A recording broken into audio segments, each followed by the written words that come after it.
à tous et à toutes, j'espère que vous allez bien. On se retrouve aujourd'hui pour le début d'un nouveau vlog qui sera du coup le vlog du mois de juin, qui va être un mois très excitant pour moi parce que c'est le mois où avec Guillaume on va devenir propriétaire. On signe pour notre nouvel appart le 20 juin et à partir du 20 juin bah ça va être des travaux, enfin ça va être trop cool, j'ai trop hâte bah voilà, qu'on ait notre nouvel appartement, qu'on emménage, qu'on fasse des bibliothèques, enfin bon on va avoir quand même pas mal de travaux avant. Du coup j'essaie de pas trop m'emballer, enfin c'est pas que j'essaie de pas m'emballer mais j'essaie de ne pas perdre de vue que on va quand même bien se faire chier les premières semaines à faire tous les travaux qu'il faut faire. Mais bref, peu importe. Alors, on est déjà un petit peu avancé dans le mois de juin parce qu'en fait, j'ai été malade. Oh là là, putain, mais ça fait super longtemps que je suis malade en fait. Je me suis tapée... J'ai l'impression que je suis tout le temps malade et on va encore me dire gna machin. Mais oui, je me suis tapé un rhume de l'enfer le fin du mois de mai et début du mois de juin. Mais vraiment, 2022, je crois que j'ai jamais eu des rhumes aussi horribles en fait, vraiment. Mais je ne savais pas que c'était possible d'accumuler autant de liquide dans un corps et dans cette partie là du visage. Enfin je sais pas, voilà, on va pas rentrer dans des détails graphiques mais franchement... c'était pénible, voilà, j'étais très fatiguée et en plus je vous avais dit la dernière fois, j'ai toujours pas clôturé le vlog, le dernier vlog du mois de mai, faut vraiment que je m'active un petit peu. Mais on a eu un copain qui est venu et tout, enfin finalement j'ai pas encore pris le temps d'ouvrir le vlog du mois de juin alors qu'on est déjà mardi 7 juin, donc voilà, j'ai déjà fait quelques lectures. Pour vous faire un très bref bilan parce que je vais pas revenir dessus, ça serait un petit peu long. J'ai lu le tome 2 de Capitale du Sud de Guillaume Chamanadjian, j'ai lu 3 lucioles et c'était vraiment excellent. Enfin comme le tome 1 en fait, c'est un coup de cœur pour cette saga, pour ces personnages, pour l'ambiance et l'univers. J'ai vraiment adoré, c'est vraiment ma meilleure découverte je pense de 2022 en fantasy. Donc voilà, j'ai adoré le tome 2. J'ai lu le tome 7 et le tome 8 de Gardien des Cités Perdues, vous savez cette petite fantasy jeunesse que j'aimais beaucoup et que je continue à apprécier. Mais alors je vous avoue que le tome 7... déjà je crois que le tome 6 et 5 on commençait un petit peu à s'enliser, on prenait du temps, c'était lent. Il y a toujours une grosse partie au milieu où il se passe rien et on se demande un petit peu quand est-ce qu'on va quand ça va s'accélérer. Et finalement on a une résolution sur les 30 dernières pages et je trouve qu'il y a un problème de rythme en fait dans ces romans et ça m'étonne parce que c'est quand même des romans jeunesse pour des enfants. Et moi très clairement je sais qu'à 10 ans je sais pas, je sais pas mais je suis pas sûre que beaucoup d'enfants d'une dizaine d'années ou même de jeunes adolescents et tout persévèrent comme ça sur des romans où pendant autant de pages il se passe rien en fait. Je sais pas trop, mais bref du coup le tome 7 c'était le pire de tous parce qu'en fait dans le tome 7 la première moitié, donc sur 300 pages quand même, ce qui est quand même assez gros, on a deux personnages dont notre personnage principal qui sont coincés à l'infirmerie. Et il se passe strictement rien. En fait ils ont été blessés et en fait Gardien des Cités Perdues c'est un univers où on nous donne beaucoup de détails sur les élixirs magiques qu'ils vont boire, sur la nourriture, sur des petits détails de l'univers, les vêtements et tout, parce que c'est très elfique, enfantin, magique, paillettes, couleurs et tout. Et voilà, sur ces 300 pages on a des descriptions des médicaments qu'ils boivent et ah ça c'était bon, ça c'était pas bon, ah il m'a mis de la pommade, ça sentait pas bon, enfin on s'en fout. C'était vraiment genre... Mais quand est-ce que il se passait rien? Et en plus on a une espèce de triangle amoureux qui traîne en longueur depuis 125 ans. Mais vraiment là... il faut que quelque chose se passe parce que c'est... Voilà, en fait on a un truc qu'on sait depuis mais des tomes qui va arriver entre l'héroïne et un autre personnage et ça n'arrive toujours pas et genre tout le monde le sait sauf elle.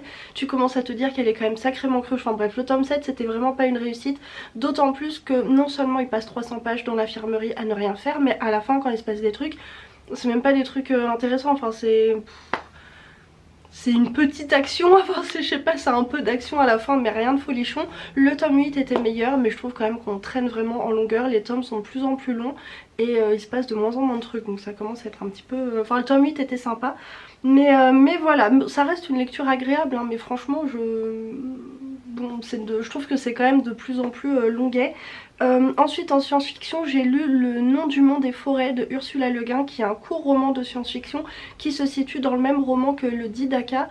D'ailleurs j'avais même pas vu, je croyais que le Didaka c'était tout le roman et c'est bref en rangeant ma bibliothèque que j'ai vu qu'il y avait les deux romans dans un seul livre et que en plus Le Nom du Monde des Forêts ça correspondait très bien à une des thématiques du mois pour le challenge SFFF, parce que ce mois-ci les thématiques c'est nature, écologie, animaux, et on a du coup un défi qui s'appelle lire un roman qui se passe dans la forêt. Du coup un roman de science-fiction assez court, il fait moins de 200 pages, dans lequel on est très loin dans le futur du coup.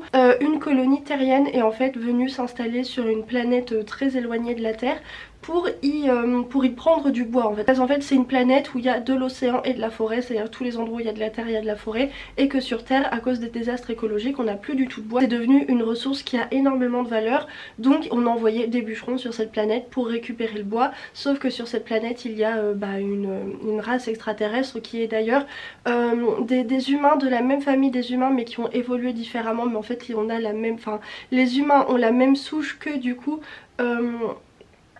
j'ai oublié le nom de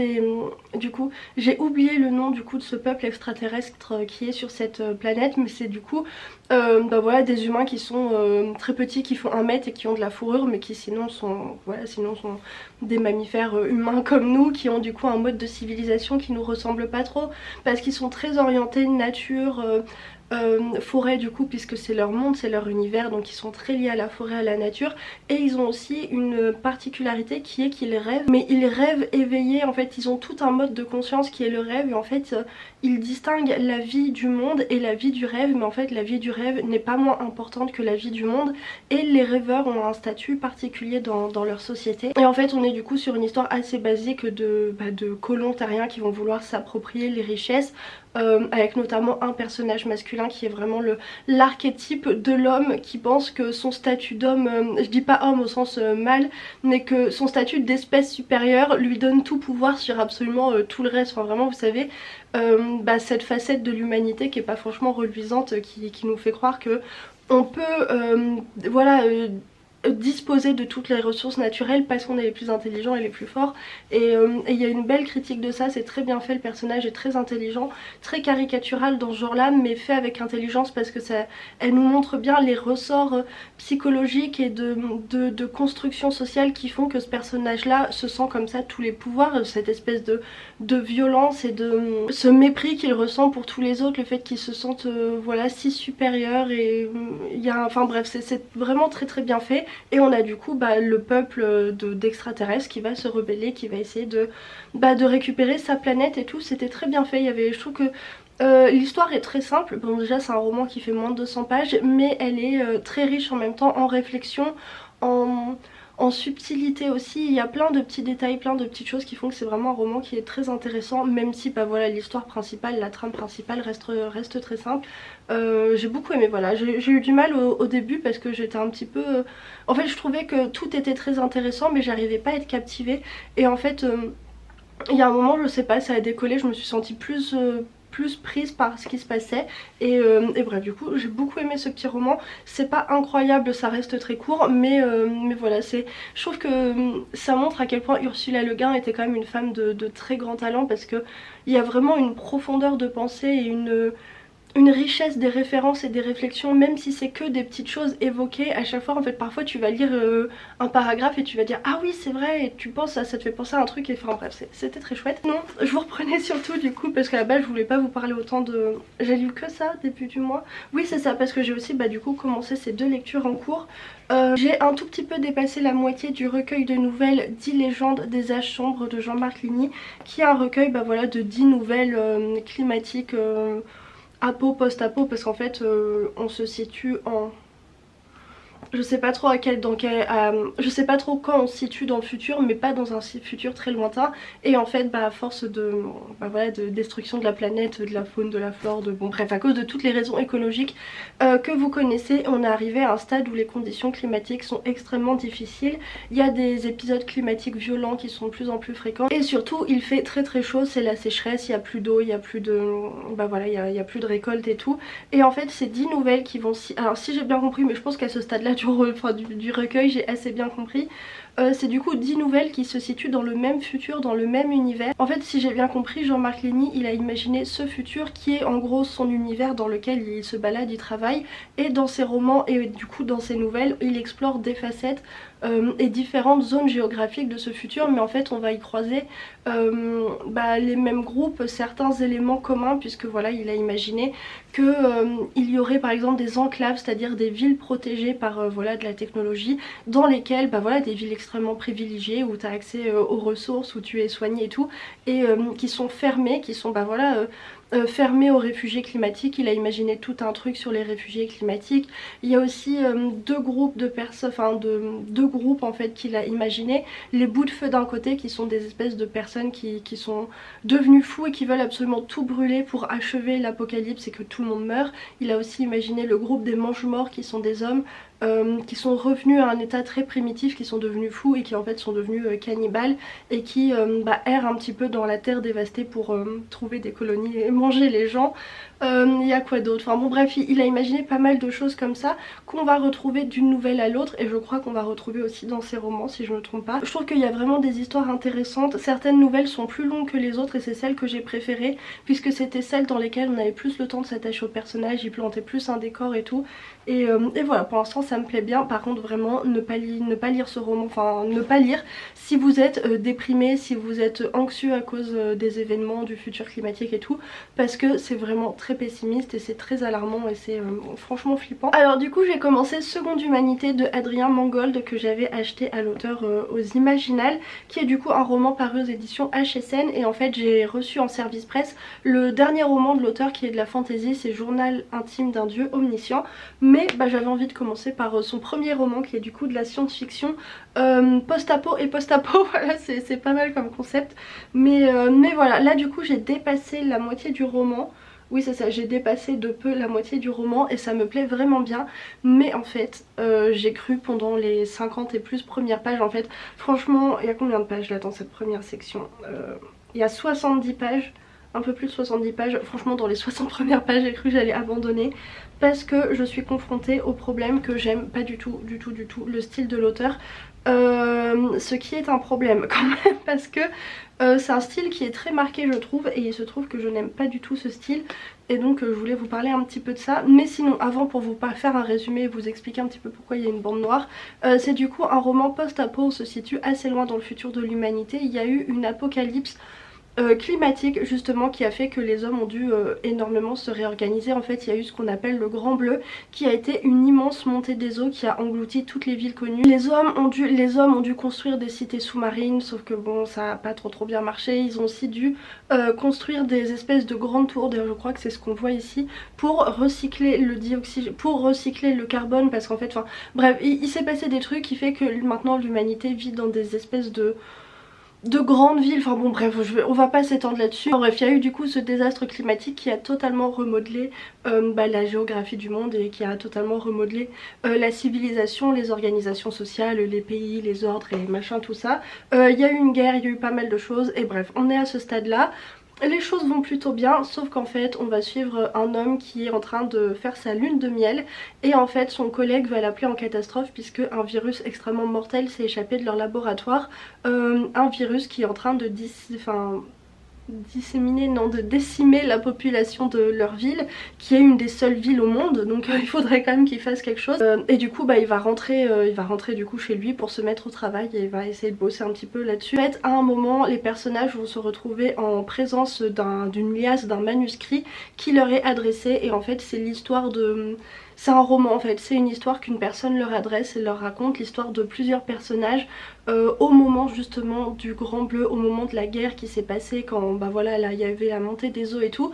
Et en fait on va lire non seulement l'histoire du coup de ce scientifique en pleine épidémie, avec un virus mortel qui doit tout de suite trouver une solution, mais en fait lui il va lire le roman des personnages qui se citent, oh là attendez mais lui dans l'histoire va lire le roman qu'on lui a donné, et en fait on va également lire ce roman comme si on était le personnage. Du coup ça correspond à la partie en noir là que vous voyez sur la tranche, qui a été du coup typographiée différemment. Je trouve que le travail éditorial sur ce livre est absolument incroyable. D'ailleurs j'ai pas dit, mais je trouve que la couverture est vraiment trop belle. J'adore les couleurs, j'adore Enfin bref, j'aime beaucoup la couverture.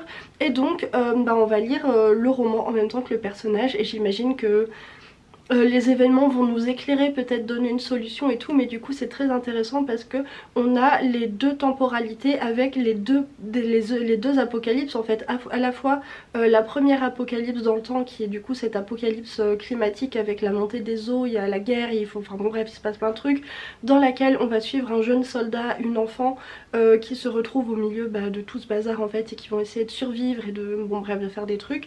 Et on suit également du coup cette deuxième apocalypse avec ce scientifique et ce virus, et j'ai hâte de voir comment tout ça va se croiser, comment on va passer d'un point à l'autre et tout. Je trouve que la construction est super intéressante.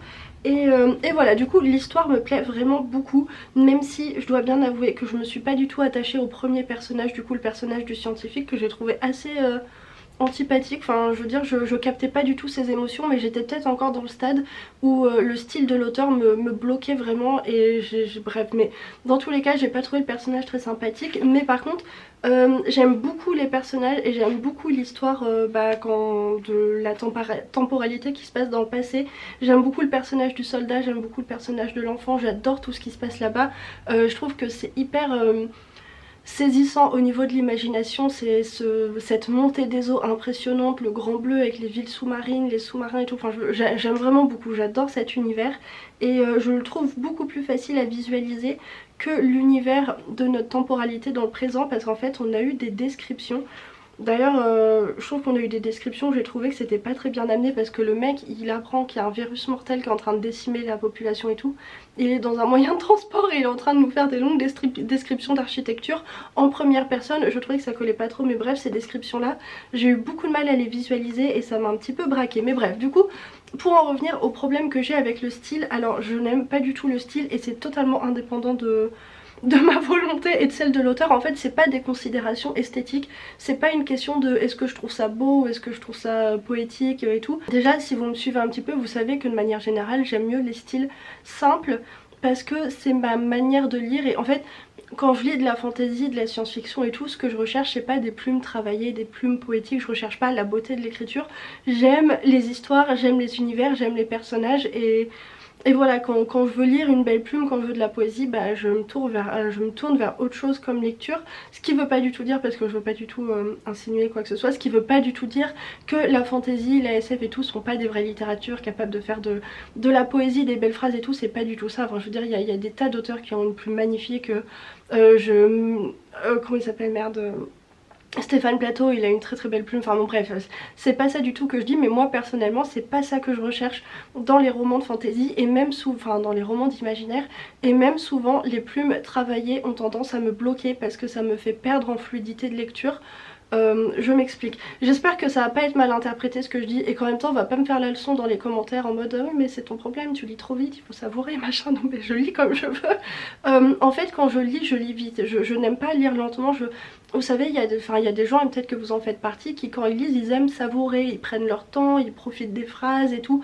Moi c'est pas du tout mon cas. Quand je lis je suis dans une frénésie d'histoire et je lis vite. Voilà, j'aime lire vite. Alors je dis pas que je fais de la lecture rapide, même si ça m'arrive assez souvent de faire de la lecture rapide, mais j'aime lire vite en fait. J'aime engloutir l'histoire, et si je pouvais la lire encore plus vite je le ferais. Et c'est vrai que voilà, je m'attarde pas sur le style, je m'attarde pas sur les phrases. Parfois ce qui veut pas dire que parfois quand je trouve qu'il y a une plume qui est particulièrement jolie, ou qui me plaît, qui me touche, ou qu'il y a un passage qui est volontairement mis pour être un petit peu esthétique, là je profite et je prends mon temps. Mais mon rythme de lecture que j'aime et qui me fait, dans lequel je me sens mieux et qui est la manière dont je lis, c'est un rythme de lecture qui est très rapide et dans lequel je m'attarde pas, je fais comme ça, voilà, le plus vite possible, parce que je veux avoir la fin de l'histoire. Adrien Mangold, il a un style d'écriture où je perds toute cette fluidité de lecture, parce qu'en fait il a un style d'écriture où il y a énormément de virgules, il y a énormément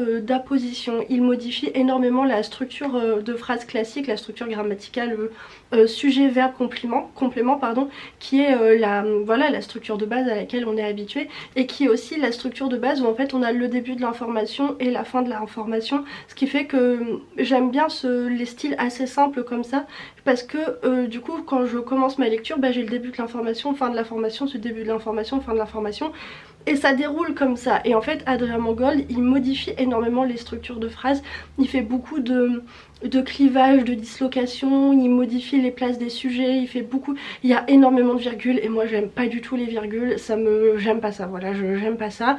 En dehors du fait que je trouve ça esthétique ou pas, j'aime pas ça, voilà, ça me fait perdre ma fluidité de lecture parce qu'en fait même si en fait c'est un style d'écriture qui me donne l'impression, enfin qui me donne l'impression que je dois retrouver les informations dans la phrase, remettre la phrase dans le bon sens, et même si ça me prend que 1/1000 de seconde de retrouver le sujet, et bah ça me frustre quand même parce que c'est voilà, un style qui correspond pas à mes habitudes de lecture. En dehors de ça je le trouve pas particulièrement, moi j'aime pas, voilà, je trouve pas ça particulièrement esthétique ou quoi, j'aime pas ça, je trouve que j'aime pas ce genre de plume, voilà, je trouve ça lourd, je trouve que ça manque de fluidité, pas du tout, voilà, c'est pas quelque chose que j'apprécie.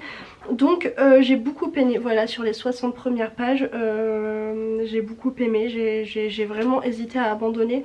Après en même temps je pouvais pas abandonner sans être entrée dans cette partie en noir du coup qui correspond à la deuxième histoire, ça aurait été vraiment trop dommage de ne pas, de pas aller jusqu'à cette partie là. Et j'ai vraiment bien fait. Ah oui, autre chose, c'est que le style dans la partie en blanc du coup on est à la première personne et je déteste la première personne. Souvent j'arrive à m'y faire mais là on a un compo du coup première personne plus beaucoup de descriptions au début du roman, plus un style que j'aime pas. Je vous avoue que c'était beaucoup et que j'ai vraiment douté de réussir à apprécier le roman, mais finalement je disais désolée, j'ai été coupée. Je trouve que le style de l'auteur se fluidifie énormément quand il se passe plus de choses en fait, quand il y a de l'action. Là où c'est le plus pénible pour moi c'est quand il y a des descriptions ou des moments un peu réflexifs, introspectifs et tout comme ça, j'aime pas du tout. Mais je trouve que voilà, on gagne beaucoup en fluidité, les phrases reviennent à une structure plus classique quand il y a de l'action, et notamment du coup dans la partie en noir où on passe du coup non pas à la première personne donc à je, mais à un point de vue interne classique à la troisième personne. C'est beaucoup plus agréable à lire je trouve. Donc voilà, c'est une histoire que j'aime beaucoup, j'ai hâte de continuer pour en connaître mieux les détails et un petit peu bah voilà, approfondir tout ça. Sur ce, je vous laisse ici, je vais aller m'attaquer au montage et puis voilà, je reprends plus tard. Rebonjour tout le monde, alors du coup on se retrouve, on est jeudi, il doit être midi quelque chose comme ça, il faut vraiment que je m'active. J'ai un petit peu traîné au lit ce matin et j'ai fait des cartons, enfin bon bref. D'ailleurs comme vous pouvez le constater, j'ai enlevé la bibliothèque qui était là et que j'aimais trop, qui était super jolie et tout, mais bon il fallait quand même que j'avance un petit peu sur les cartons, et surtout bah il faut que je repeigne le mur en blanc pour pouvoir bah voilà, pour le rendre tout blanc et tout comme il était quand on est entré dans l'appart. Du coup j'ai viré la bibliothèque et j'ai mis les livres de notre pile à lire dans le salon. Je vais la laisser comme ça jusqu'au déménagement parce que voilà, il y a ma pile à lire, il y a celle de Guillaume. J'ai déjà mis dans des cartons des livres, en fait je regrette de les avoir mis dans des cartons parce qu'en fait maintenant j'ai envie de les lire, et puis du coup Guillaume il a une pile à lire quand même assez restreinte et bon bref, du coup j'ai déjà fait beaucoup de cartons donc là je vais laisser, enfin j'ai déjà empaqueté beaucoup de livres, du coup ceux qui restent je vais les laisser comme ça bah, jusqu'au mois prochain parce que du coup, alors attendez, je sais plus si je vous ai dit, on signe le 20 juin donc j'ai trop hâte, ça va être trop cool. En plus Guillaume a une semaine pas de vacances mais ça tombe bien parce que toutes ces réunions, ces machins et tout, ces corrections, tout ça sont pas sur cette semaine là, enfin elle a une semaine libre, donc on va pouvoir bien avancer les travaux. Et je pense que déjà d'ici le 10 juillet, si on arrive, parce qu'en fait il faut faire la bibliothèque dans le salon, mais je pense que c'est un des premiers trucs, enfin je pense que c'est un des trucs qu'on va essayer de faire le plus rapidement, justement pour pouvoir bah, vider les cartons de livres, parce qu'en fait sinon ça va encombrer l'appart, puisqu'on va essayer de, comme on va y aller quotidiennement pour faire des travaux, on va amener des cartons de livres en même temps tous les jours avec nous, et pour pas qu'ils traînent au milieu de l'appart, il faudrait qu'on puisse ranger directement les livres dans la bibliothèque, donc il va falloir qu'on construise la bibliothèque, qu'on la finisse et tout. Mais voilà, du coup je pense que quand même on va pas rester trop longtemps sans grande bibliothèque, mais bref, peu importe, je sais même pas pourquoi je disais tout ça. Oui, pour vous dire, il n'y a plus la bibliothèque, mais oui je parle vraiment trop. Sinon du coup je vous reprenais pour vous parler pour faire quelque chose que j'aime pas faire, c'est pour vous parler d'un livre que j'ai pas aimé, qui a vraiment été une déception, un livre que je m'attendais à beaucoup aimer parce que j'avais vu beaucoup d'avis super positifs de gens qui avaient adoré, qui avaient été émus et tout, et moi j'ai vraiment le sentiment que je suis passée à côté en fait. J'ai vraiment ce sentiment, vous savez que parfois le livre et vous êtes dans des dimensions différentes et vous n'arrivez pas à vous connecter.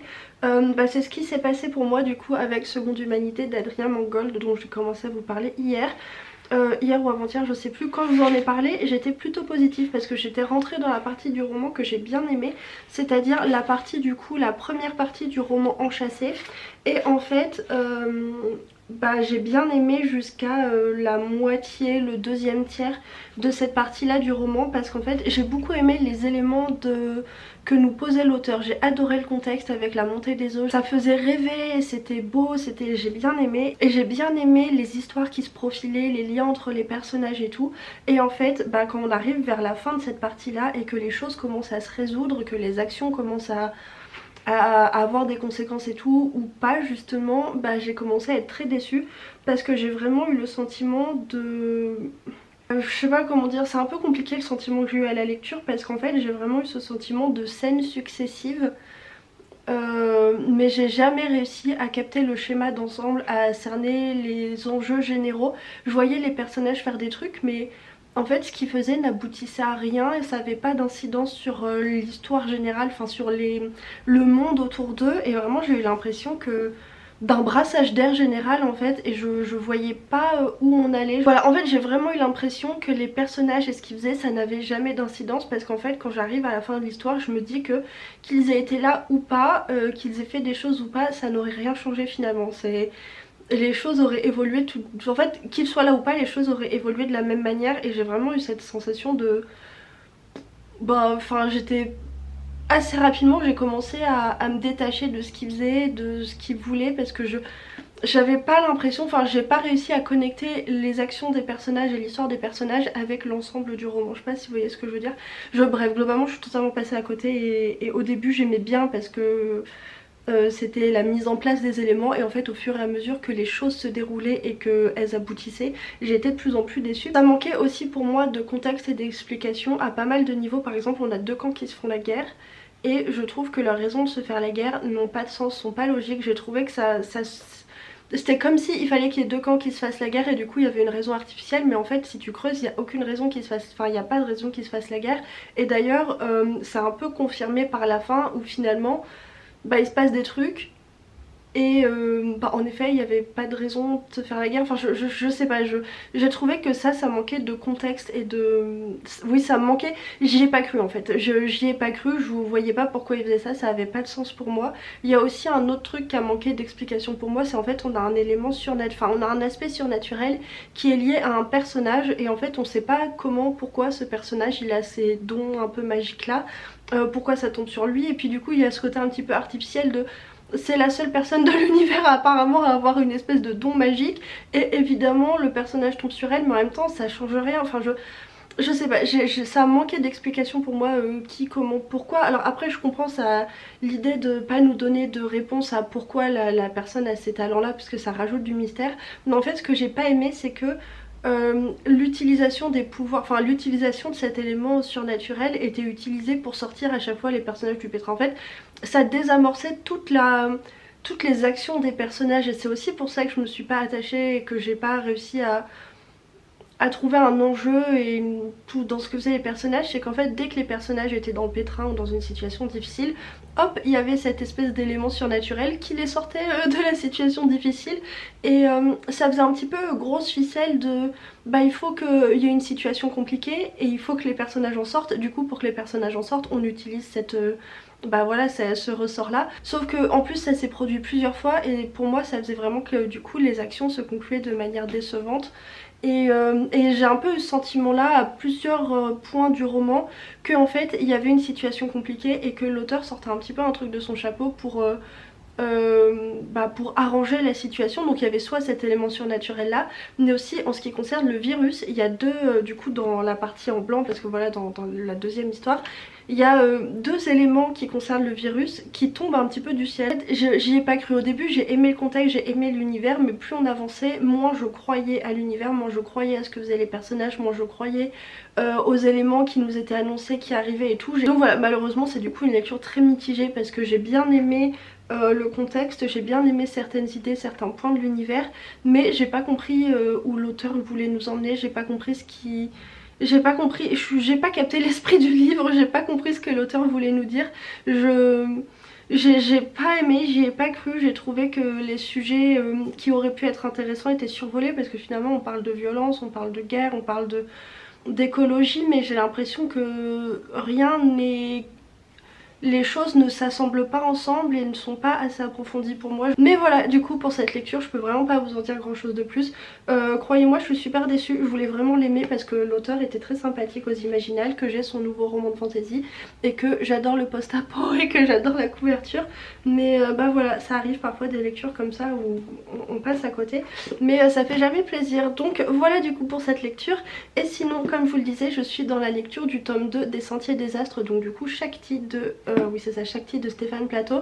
C'est un livre que j'avais commencé en audio-livre je crois il y a plusieurs mois, je crois à la période de Noël, j'ai plus de batterie, c'est ça. Et j'avais lu une centaine, enfin j'avais écouté une centaine de pages en audio-livre et je l'avais mis en pause parce qu'en fait les audio-livres, même si j'aime bien, je capte beaucoup moins bien les informations. Et en fait je me perdais, j'oubliais tout le temps qui étaient les personnages et tout, donc j'avais mis la lecture en pause et je l'avais jamais repris en papier. Donc ça fait un moment que la lecture était en pause, donc c'est vrai que là quand j'ai repris, il a quand même fallu raccrocher les wagons, je savais plus trop qui était qui, ce qui s'était passé.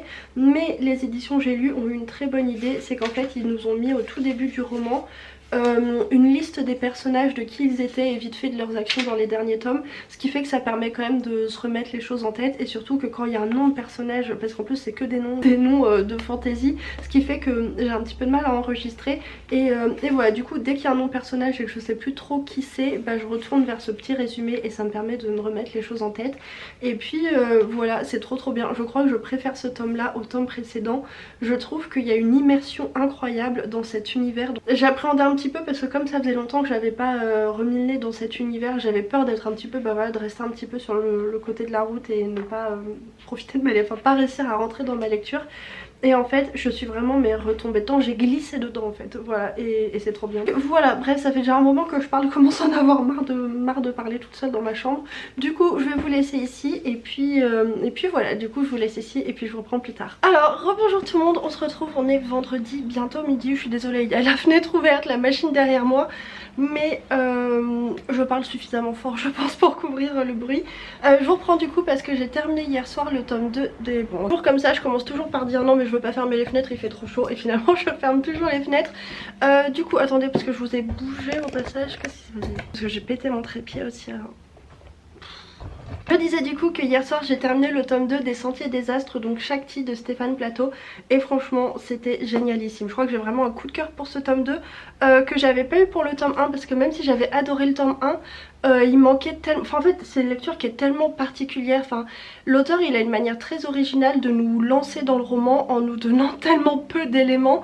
On sait qu'il y a une guerre et que c'est un enjeu principal parce qu'en fait on a des gens qui vont remonter le fleuve en quête du roi d'Isère parce qu'en fait c'est une espèce de dieu en fait qui voilà, bah, qui peut leur donner des informations et il faut absolument qu'ils le trouvent parce qu'ils ont besoin de lui pour la guerre. Et donc on sait qu'il y a deux camps mais on sait pas trop bien pourquoi, comment, qui sont les deux camps, qui...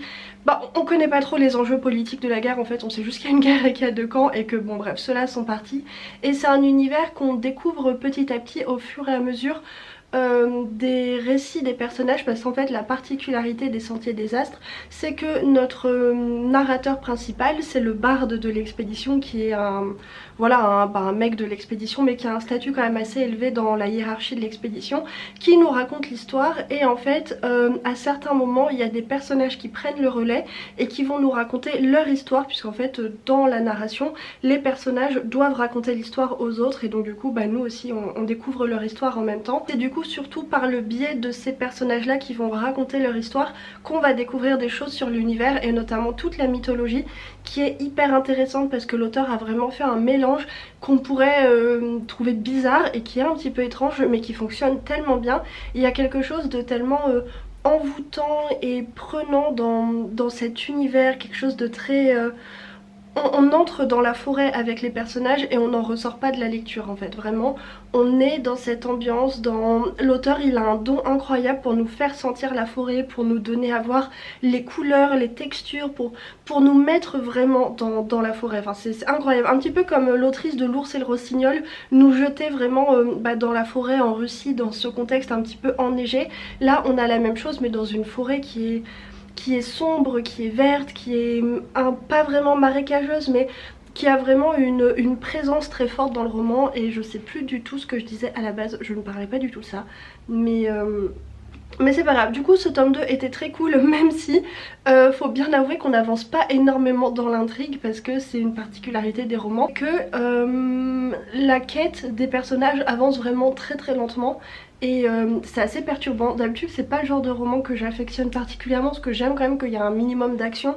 Mais il y a un minimum d'action, c'est pas ça que je veux dire. D'habitude j'aime bien quand les choses avancent un petit peu vite quand même. Et là c'est pas le cas, mais ça me dérange pas, parce que je m'ennuie pas du tout pendant ma lecture. Je m'étais peut-être un petit peu ennuyée pendant ma neige d'ailleurs, où j'avais trouvé qu'il y avait quelques longueurs et tout. Mais là dans ce tome 2 je me suis pas ennuyée, à part un tout petit moment où dans le récit de la courtisane, parce qu'en fait on a un personnage féminin dans l'expédition qui est une femme et qui accompagne sa petite fille, et on n'a aucune idée de ce qu'elles font là en fait, parce que c'est une expédition qui est très dangereuse, qui va vers le nord et tout, et on sait pas ce qu'elles font là, pourquoi le chef de l'expédition les a pris sous son aile. Et en fait bah, la femme du coup qu'on surnomme la courtisane va commencer son récit, et à un moment de son récit je trouve qu'il y a une longueur, à un moment où ils partent chercher un animal dans la forêt. Je trouve que c'est pas mal long, et il y a eu quelques pages où je me suis un petit peu ennuyée, j'avais hâte que ce passage là se termine.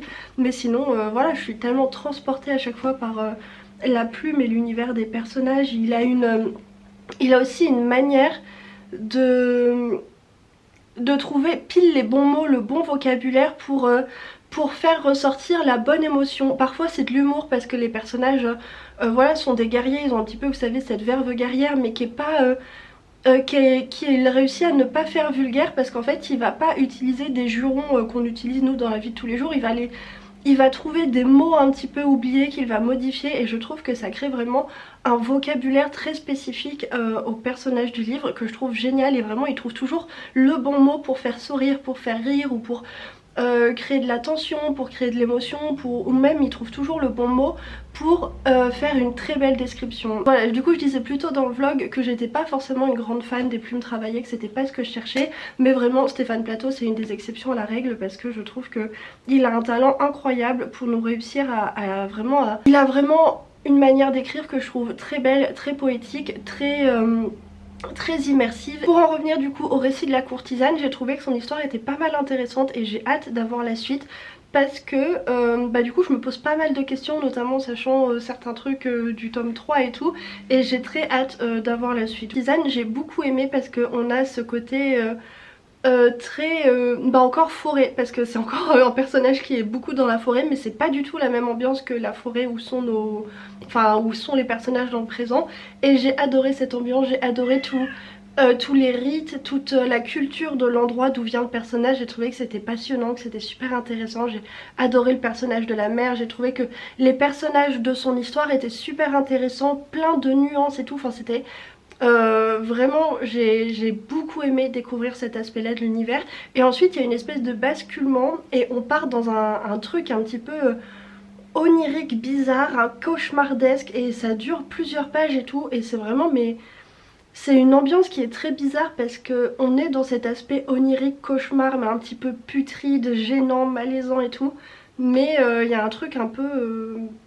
D'habitude c'est les trucs oniriques, c'est pas forcément ce que je préfère, mais là encore Stéphane Plateau parvient à m'y faire accrocher en fait. Donc voilà, j'ai beaucoup aimé ce tome 2, j'ai beaucoup aimé le récit de la courtisane, j'ai très hâte d'avoir la suite pour bah voilà, un petit peu comprendre comment elle est arrivée là, parce que là on a que le tout début de son histoire, mais on a toujours pas trop d'idées. Enfin on se doute, il y a peut-être des indices et tout, on connaît un petit peu la grande ligne, mais comment vraiment elle est arrivée là, on se demande. Et j'ai très hâte de savoir, donc je pense que je vais enchaîner avec le tome 3. On est le 9 il me semble, vendredi 9, donc du coup demain commence la lecture commune du Courage de l'arbre, dont j'ai totalement oublié de faire la promotion. Je pense que je l'ai posté une fois sur Instagram, ensuite j'ai oublié de m'occuper de tout ça, donc du coup j'espère que les gens sont quand même au courant. Il va falloir que je fasse des trucs peut-être aujourd'hui, mais voilà, du coup attendez, je vérifie quel jour on est. Ah bah on est le 10. Ah merde, c'est aujourd'hui que commence la lecture commune du coup. Ah bon, Bah du coup c'est pas grave, je pense que je vais lire les deux en parallèle parce que j'ai très envie d'enchaîner sur le tome 3 et en plus c'est assez rare que j'ai envie d'enchaîner les tomes d'une saga. Du coup je vais en profiter d'être dans cet élan là de lecture parce que sinon le tome 3 va rester super longtemps dans ma pile à lire. Et puis en parallèle je vais commencer du coup le Courage de l'arbre. Je vais peut-être pas le commencer aujourd'hui parce qu'on n'est pas très nombreux à faire la lecture commune. Pour l'instant on est deux de toute façon donc bon on peut le faire à notre rythme, il n'y a pas de souci. Et puis et je crois qu'elle voulait pas le commencer tout de suite donc bref on verra. Dans tous les cas ça va être ça mes deux lectures pour la semaine prochaine. Donc voilà, du coup sur ce je vais vous laisser et je vous reprends plus tard quand j'aurai commencé une de mes nouvelles lectures. Donc voilà, à plus tard.